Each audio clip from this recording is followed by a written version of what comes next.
오늘은 성숙한 그리스도인 이런 제목으로 말씀을 선포하도록 하겠습니다. 신학자이면서 신비한 성령을 체험한 사람이고 또 사도이며 선교사인 사도 바울은 신약 성경을 13권 정도 기록을 했습니다. 그리고 바울은 에베소 교회에 편지를 보내면서 자신의 영적 체험과 신학적 연구를 토대로 복음과 교회의 본질에 대한 탁월한 설명을 제공하고 있습니다. 우리는 짧다면 짧게 볼 수 있는 에베소서를 통해서 바울의 영적 지적 영역을 확인할 수가 있습니다. 특히 바울은 위대한 기도의 사람으로서 에베소 교회를 향하여 기도를 바뀌지 않았습니다. 에베소 교회를 향한 바울의 기도는 에베소서에 2번 나와요. 에베소 1장 16절부터 한 번 나오고 오늘 본문에 또 한 번 에베소 교회를 향한 기도가 기록되어 있습니다. 오늘 본문은 바울이 두 번째 드린 기도의 이제 내용인데 그 기도의 내용의 핵심은 성숙한 그리스도인이 되기 위해서 기도했어요. 자, 성숙한 그리스도인이란 뭐냐? 하나님의 말씀에 붙들려서 그것을 삶으로 실천하며 사는 사람, 이 사람이 성숙한 그리스도인이에요. 야고보 사도도 야고보서 2장 17절에 행함이 없는 믿음은 죽은 믿음이다, 그렇게 말하면서 야고보 2장 19절에 나는 행함으로 내 믿음을 내게 보이겠다, 그렇게 말씀해요. 성숙한 신앙이라는 것은 말씀을 지식적으로 아는 데 그치는 것이 아니라 내가 알고 있는 말씀, 기록된 말씀, 선포돼서 은혜되는 말씀을 삶으로 옮길 때 그것이 바로 성숙한 그리스도인의 모습이에요. 코로나19로 인한 예배 제재가 해제된 다음에 한국교회가 다시 일어날 줄 알았는데 그와는 반대로 한국교회가 지금 위기를 맞고 있습니다. 온라인 예배의 당위성을 주장하는 성도들이 늘어나면서 젊은이들이 예배의 현장에서 이탈하고 있습니다. 비공식적인 통계지만 한국교회에 지금 코로나 이후에 예배당에 나와서 예배드리는 사람은 등록교인의 60% 정도라고 알려져 있어요. 그 가운데 급격히 40%가 줄었는데 그 40% 줄은 것 대부분이 젊은이들이 숫자가 줄었다는 거예요. 이제 사사기 2장 10절 보면 사사시대에 왕이 없기 때문에 엄청나게 영적으로 혼란한 시대가 왔어요. 그리고 사사시대에 다른 세대가 임했어요. 젊은이들이 부모의 신앙을 이어서 다음 세대를 이어가야 되는데 다른 세대들이 들끓고 있었어요. 오늘날 한국교회의 모습이 바로 그와 같다 하는 것을 저는 보면서 안타까움을 금할 수 없습니다. 앞으로 세월이 흐르면 저도 죽을 것이고 이 자리에 계신 많은 분들이 천국에 갈 겁니다.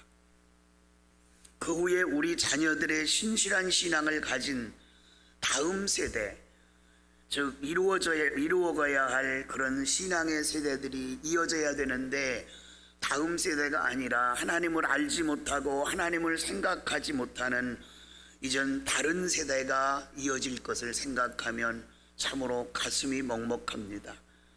에베소 교회를 위한 바울의 기도, 즉 성숙한 그리스도인이란 어떤 사람인가에 대해서 살펴보겠습니다. 첫째는 속사람이 하나님의 능력으로 강건한 사람이에요. 사도 바울은 사람을 분류할 때 두 부분으로 분류했어요. 하나는 겉사람, 다른 한 부류는 속사람. 겉사람은 우리의 육신을 말하는 거고 속사람은 우리의 신앙 인격을 말하는 겁니다. 고린도후서 4장 16절에도 그러므로 우리가 낙심하지 아니하노니 우리의 겉사람은 낡아지나 우리의 속사람은 날로 날로 새로워지도다. 자, 우리 육신이 나이가 들면 들수록 연약해지고 쇠퇴할 수밖에 없어요. 얼굴을 아무리 성형을 해서 고쳐놔도 우리의 육신의 본질은 자꾸 낡아만 가요. 그게 정상이에요. 그것을 자연스럽게 받아들여야 돼요. 그것을 받아들일 때 마음에 평안이 오지만 받아들이지 못하면 마음이 불안하고 늘 행복하지 않습니다. 그러나 육신은 낡아지지만 우리의 신앙의 인격은 날로 성숙해져야 그것이 정상이에요. 많은 사람들이 신앙생활을 오래 하면 신앙이 성숙했다, 그건 잘못 생각하는 거예요. 직분이 목사이고 장로면 신앙이 성숙했다, 그것도 잘못 생각하는 거예요. 신앙의 성숙은 신앙의 연조와 상관이 없어요. 직분과도 아무 상관이 없어요. 신앙의 성숙은 예수님을 인격적으로 성령의 능력을 체험할 때 신앙이 변화되고 성숙해지는 거예요. 신앙에 성숙한 사람은 어른 대접을 받으려고 하는 사람이라 아니라 어른같이 사는 거예요. 신앙 안에서 바로 그렇게 살 때 하나님께서 기뻐하신다는 것을 알 수가 있어요. 오늘 본문적으로 속사람이 강건해지면 하나님께서 영광 받으신다 그랬어요. 오늘 본문 16절을 다시 한번 보실게요. 16절에 두 개의 용어가 우리가 눈여겨볼 용어가 있어요. 그 용어가 뭐예요? 성령이라는 말과 능력이라는 말이에요. 성령이라는 말과 능력이라는 말은 원문에는 똑같아요. 헬라어로는 듀나미스, 이것이 성령 능력이라는 뜻이에요. 이 듀나미스라는 말에서 폭발하는 능력을 가진 다이나마이트라는 말이 생겨났어요. 우리가 성령을 받으면 능력이 생겨요. 외유내강이라는 우리 말이 있죠. 외적으로 보면 정말 부드러워 보이는데 내면은 꿋꿋하고 강직해요. 이것이 외유내강. 바로 우리의 성도들의 모습이 그래야 돼요. 외유내강. 겉으로 상대할 때는, 만나서 교제할 때는 너무너무 부드럽고 너무 좋은 거예요. 그런데 진리에 벗어나는 행동을 하거나 진리에서 벗어나는 신앙적이지 않은 말을 할 때 거기에 대해서 올곧은 마음을 가지고 책망하는 것, 이것이 바로 외유내강의 모습이에요. 이런 성도가 될 때 하나님께서 기뻐하신다는 거죠. 우리의 속사람이 날로 강건함으로 말미암아 하나님 앞에 영광 돌리는 믿음의 성도들이 되길 바라요. 속사람이 강건한 사람은 살아있는 물고기가 물결을 거슬러서 올라가듯이 세속화의 흐름 속에 휩쓸려 가지 아니하고 믿음을 강직하게 지켜나가요. 그런 사람들이 성숙한 그리스도인이에요. 오늘날 이런 사람들이 필요해요. 교회에 그런 사람들이 필요합니다. 이제는 오늘날은 너무너무 자유로워요, 신앙생활이. 제가 한 몇 년 전에 코로나 막 전에 염려하며 걱정하며 여러분에게 이런 말씀을 드렸었어요. 주일 오후 예배 드리는 것이 나쁘다는 것이 아니라 이제 이렇게 하다 보면 오후 예배도 없어진다. 여러분이 아마 귀담아 들은 분은 지금 생각날 거예요. 그런데 이것이 지금 현실이 됐어요. 오후 예배를 안 드리는 교회들이 점점 늘어나고 있어요. 이제는 앞으로 수요 예배는 말할 것도 없이 없어질 거고 금요 기도회도 말할 수 없이 없어져요. 이제는 앞으로 서양교회를 우리가 따라가고 있기 때문에 주일 예배 겨우 드리는데 주일 예배마저도 예배당에 나와서 드리는 것이 아니라 온라인을 통해서 드리는 인원이 많기 때문에 영국교회, 서양교회가 무너진 것처럼 우리 민족이 이대로 가면 그대로 무너질 수밖에 없어요. 그래서 성숙한 신앙, 성숙한 그리스도인들이 필요하다는 거예요. 세상은 그렇게 편리주의로 흘러가지만 우리는 그래서는 안 된다는 거예요. 우리가 정신을 바짝 차리고 신앙생활을 해야 해요. 그래야 속사람이 강건할 수 있고 속사람이 강건해야 하나님 앞에 영광 돌릴 수가 있습니다. 두 번째는 예수 그리스도를 주인으로 모시고 살아갑니다. 우리가 성경을 읽으면서 하나님, 성자 예수님, 성령님을 주라고도 표현되고 있는 것이 많아요. 주. 히브리어는 아도나이, 헬라어는 큐리오스라는 것이 있는데 이 주라는 말은 나의 주인 이런 뜻이에요.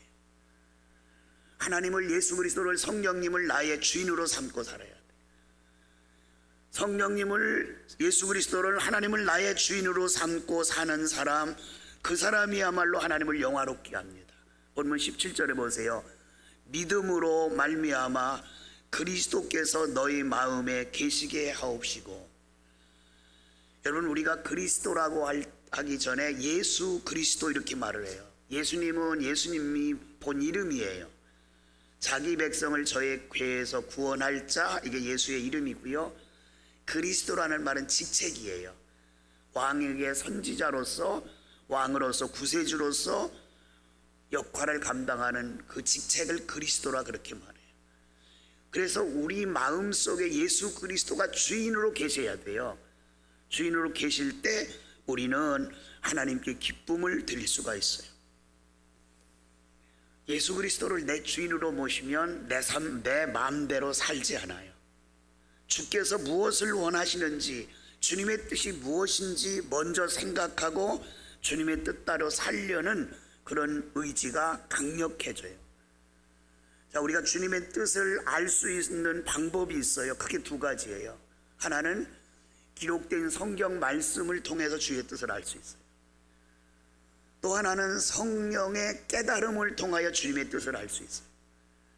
여러분이 하나님의 말씀을 읽거나 들을 때 깨달음을 주어요. 그것은 주님의 뜻을 알려주시는 사인이에요. 그리고 어느 날 말씀을 들으면서 또 깨달음을 주시는 거예요. 내 이러면 안 되지, 여기로 가야지, 방향을 돌려야지. 이런 깨달음은 성령께서 주시는 거잖아요. 그런 깨달음이 올 때, 마음의 찔림을 받을 때 이것은 하나님의 뜻이라는 거예요. 여러분이 설교 시간에 설교를 들으면 가끔 마음에 찔릴 때가 있어요. 제 설교 원고를 보편적으로 제가 오늘 설교하면 이젠 내일부터 설교 원고를 제가 타이핑을 해요. 저는 반대예요. 대부분의 사람들은 설교 원고를 타이핑해서 뽑아서 설교 원고를 하지만 저는 오늘까지 하는 설교를 노트에 씁니다. 그리고 다음 주 주보를, 지난주에 주보를 나가기 위해서 타이핑을 다시 한번 해요. 그러면서 제가 오늘 특정인에게 상처를 줄 만한 설교를 했는가 다시 한번 더듬어 보는 거예요. 그런데 전혀 없어요. 저는 개인적으로는 상대로 해서 설교를 하지 않아요. 오늘 본문 중심으로 항상 설교를 해나가니까 이걸 점검해 가면서 제가 제 설교를 다시 한번 살펴보는 거예요. 사도 바울은 데살로니가전서 5장 19절에서 뭐라고 말해요? 성령을 소멸치 말라. 성령께서 감동을 주실 때 그것이 성령의 감동이라고 아니라고 이렇게 소멸하지 말라는 거예요. 그리고 갈라디아서 5장 16절에는 성령을 쫓아 행하라. 성숙한 그리스도인들은 성령께서 깨달음을 주시고 성령께서 방향을 제시할 때 그것을 따라가요. 이것이 성숙한 그리스도인의 모습이에요. 어린아이는 항상 내가 주인이에요. 그래서 어린아이는 자기의 뭐가 의지가, 욕구가 충족되지 않으면 무조건 울어요. 우는 뭐예요? 내가 원하는 대로 해달라는 거예요. 부모에게 땡깡을 부리는 거예요. 땡깡을. 자기가 주인이니까 자기밖에 모르는 거예요, 어린아이가. 근데 이 아이가 점차 성장해 가면서 자기만 알았었는데 이제는 부모님을 조금씩 더 생각하게 돼요. 그리고 그 아이가 청년이 되고 어른이 되면 이제는 모든 것을 생각할 때, 모든 것을 행할 때 부모 입장에서 생각하고 부모 입장에서 행해요. 이게 성숙한 모습이에요. 심리학에 보면 성인아이라는 말이 있어요. 성인아이. 몸은 분명히 성인이에요. 그런데 인격이 아이 같아. 그런 사람은 가족에게 엄청나게 상처를 줘요. 우리 신앙 안에도 성인아이가 있어요. 신앙의 연조는 너무 오래됐어요. 그런데 신앙은 어린아이같이 아장아장 걷고 있는 거예요. 그런 사람은 자기 중심이에요. 자기가 우선시돼요. 아직도 내 인생의 주인이 나라면 그리스도이긴 하지만 성숙한 그리스도인은 아니에요. 여러분 모두가 성숙한 그리스도인으로서 예수 그리스도를 주인으로 삼고 살아가는 믿음의 성도들이 되길 바랍니다. 마지막 세 번째로 하나님의 모든 충만한 것으로 충만해요. 여기 하나님의 모든 충만한 것이라고 하는 것은 하나님의 사랑을 말해요. 포괄적 사랑. 요한복음 3장 16절에 하나님의 은혜, 하나님의 사랑을 한마디로 소개했죠. 하나님이 세상을, 여러분과 저를 이처럼 사랑하사. 그 이처럼 사랑이 뭐예요? 가장 고귀한 사랑, 최고의 사랑, 독생자를 주신 사랑이에요. 독생자를 주신 사랑. 그 사랑 안에 모든 것이 담겨져 있어요. 모든 것이. 여러분 도미노 현상이라는 거 알지요? 도미노 현상. 판자를 막 세워놨는데 앞에 거 하나 탁 건드리면 뒤에 것까지 쫙 무너지는 것을 도미노 현상이라고 그래요. 그건 우리의 삶에도 자주 경험되는 것들이에요. 그죠? 주부들이 가정에서 살림하다 보면 고춧가루가 떨어졌는데 꾀소금도 떨어졌어요. 남편한테 화를 내는 거예요. 여보, 요즘에 바빠가지고 안 봤더니 고춧가루도 떨어지고 꾀소금도 떨어지고 막 하니까 남편이 옆에 있다. 조용, 한마디만 해. 돈 없다고. 돈이면 다 해결되는 거예요. 이게 도미노 현상이에요. 신앙이 성숙하지 못하면, 하나님의 사랑으로 충만하지 못하면 모든 것이 원망과 불평으로 이어져요. 그래서 하나님의 사랑으로 충만해라 이렇게 말씀을 하고 있어요. 바울은 에베소 교회를 위해서 오늘 본문의 세 번째 기도 제목이 18절을 이렇게 나와 있어요. 능히 모든 성도와 함께 지식에 넘치는 그리스도의 사랑을 알고. 지식에 넘치는 그리스도의 사랑을 알아. 여러분, 이 세상 사랑은 아는 것만큼 사랑해요. 그런데 지식에 넘치는 사랑이라는 거예요. 자기가 아는 것 이상의 사랑하는 거예요. 이것은 하나님의 사람만 할 수 있어요. 성령의 사람만 할 수 있어요. 어떤 젊은 크리스찬 부부가 있었대요. 아내는 얼마나 신실하게 신앙을 지켜나가는지 교인들에게 칭찬을 듣고 모범적이라고 많은 사람들이 그의 신앙을 부러워하고 있어요. 근데 남편도 한 교회에서 신앙생활하는데 예배는 잘 참석해요. 예배는. 그런데 이 남편의 신앙은 한마디로 나이롱 신자예요. 예배당에 출석은 하는데 신앙이 온전하지 못해요. 바람도 펴요. 그리고 술이 고주망태가 돼서 집으로 들어와요. 아내는 너무너무 마음이 아파요. 얼마나 많은 상처를 받겠어요. 그래서 아내는 자기의 마음을 달래려고 예수님도 십자가에 못 박혀 죽으셨는데, 그러면서 나무 토막을 갖다가 남편이 속 썩일 때마다 거기다 못을 하나씩 박는 거예요. 남편이 바람을 피고 들어온 날은 큰 못을 받고, 술을 먹고 들어와서 세간을 때려 부수는 날이면 작은 못을 받고. 세월이 흘렀어요. 나무 토막에 못이 가득 박혔는 어느 날 아내가 몸이 안 좋아서 병원에 갔다가 불치병의 진단을 받고 병원에 입원하게 됐어요. 아내가 없는 텅 빈 집에서 남편은 퇴근하고 쓸쓸히 있는데 보지 못하던 나무 토막 하나가 찬장 위에서 발견된 거예요. 이게 뭐지? 보니까 그 나무 토막에 못이 가득 박혀 있는 거예요. 자기 병원에 있는 아내에게 전화를 하는 거예요. 여보, 찬장에 그 나무 토막에 못 박힌 게 뭐야? 그랬더니 아내의 말에 이 남편이 충격을 받은 거예요. 내가 당신이 속 썩일 때마다 내 마음을 달래기 위해서 십자가에 못 박힌 예수님을 생각하며 못을 박은 거야. 큰 못은 당신이 바람 필 때 박은 거고, 작은 못은 당신이 술 먹고 세간을 때려 부치면서 나를 괴롭힐 때 박아놓은 거야. 남편은 울먹이면서 장도리를 가지고 못을 하나하나 빼기 시작했어요. 그리고 도대체 못이 몇 개가 박혀 있는지 헤아리기 시작했어요. 못 숫자가 늘어나면 늘어날수록 남편은 눈물이 앞을 가리고 가슴이 찢어지듯이 아파요. 내가 이렇게 속을 많이 썩였나? 나무 토막을 품에 안고 병원에는 아내를 찾아갔습니다. 그리고 아내에게 이렇게 말했어요. 여보, 정말 미안해. 내가 이렇게 많은 상처를 준지 몰랐네. 나를 용서해 줘. 아내 집사님은 남편을 향해 이렇게 말하는 거예요. 그렇지만아, 내가 용서 못할 것 같아? 용서 못했으면 다 끝냈지. 다 내가 당신을 용서했어요. 걱정하지 마. 그런데 여보, 꼭 기억할 것은 그 나무 토막을 한번 봐봐. 그 남편이 나무 토막을 물끄러미 바라봤어요. 뭐가 안 보여? 안 보이는데? 왜 안 보여? 자세히 봐. 아내의 권면에 남편은 자세히 봤어요. 뭐가 보였을까요? 못자국이 보인 거예요. 바로 그겁니다. 못은 빼서 버릴 수 있어도 상처의 흔적은 지워지지 않는 거예요. 여러분, 신앙 안에 살면서 하나님의 모든 충만한 것으로 충만한 사람은 사랑으로 모든 것을 덮어요. 여러분,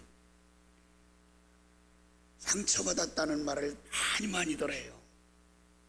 저는 이제 목회자이기 때문에 성도들을 향하여 성도들께서 목사님, 저는 뭐 때문에 상처받고 누구 때문에 상처받고 누구 때문에 상처받았어, 이런 말을 많이 들어요.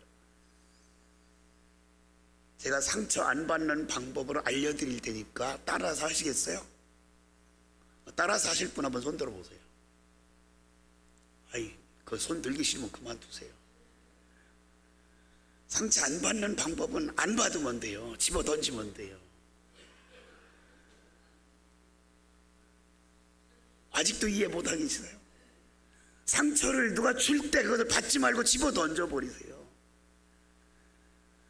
지난번에 최봉옥장로님 때 신방 갔는데 우리 장권사님이 막 최홍월 권사님한테 전화하면서 막 안 받는다고 짜증 부리는 거예요. 그래서 그 받게 하는 방법이 있다고, 그 저기 베란다 가서 휴대폰을 집어 던져버리라고. 그러면 받으실 거라고. 상처를 안 받는 방법은 내가 안 받으면 돼요. 집어 던지세요. 상처 주는 사람은 나보다 연약하기 때문에 내게 상처 주는 거예요. 여러분, 우리가 싸움을 할 때 큰 소리 치는 사람은 약한 사람이에요. 싸움을 할 때 폭력을 쓰려고 하는 사람은 약한 사람이에요. 강한 사람은 절대 그러지 않아요. 여러분, 주의 사랑으로, 하나님의 사랑으로, 하나님의 은혜로 충만한 사람은 모든 것을 사랑으로 감쌀 수 있어요. 그래서 사도 바울은 지식에 넘치는 사랑을 알아 그랬어요. 지식에 넘치는 사랑을 알아라. 내가 아는 만큼 사랑하는 것이 아니라 하나님이 주시는 그 은혜를 통하여 더 깊이 은혜를 깨닫고 사랑을 실천하며 살아야 돼요. 사랑하는 여러분, 베드로전서 4장 8절에 보면 사도 베드로가 이렇게 말해요. 무엇보다도 서로 뜨겁게 사랑할지니 사랑은 허다한 죄를 덮느니라. 누가복음 18장 8절에 예수님께서 이 말세가 되면은 믿는 자들의 믿음을 보겠느냐, 그렇게 말씀해요. 이 세상에 믿는 사람들은 너무나 많은데 진정으로 믿음을 가진 사람을 찾아보기 어렵다는 거예요. 바로 이 시대가 그런 시대입니다. 자, 오늘은 설교를 성경을 읽고 마무리하려고 합니다. 디모데후서 3장 1절로 5절 말씀을 다 찾아서 읽고 오늘 말씀을 마치도록 하겠습니다. 디모데후서 3장 1절로 5절입니다. 같이 봉독합니다. 너는 이것을 알라. 말세에 고통하는 때가 이르러 사람들이 자기를 사랑하며 돈을 사랑하며 자랑하며 교만하며 비방하며 부모를 거역하며 감사하지 아니하며 거룩하지 아니하며 무정하며 원통함을 풀지 아니하며 모함하며 절제하지 못하며 사나우며 선한 것을 좋아하지 아니하며 배신하며 조급하며 자만하며 쾌락을 사랑하기를 하나님 사랑하는 것보다 더하며 경건의 모양은 있으나 경건의 능력은 부인하는 자니 이 같은 자들에게서 내가 돌아서라. 아멘.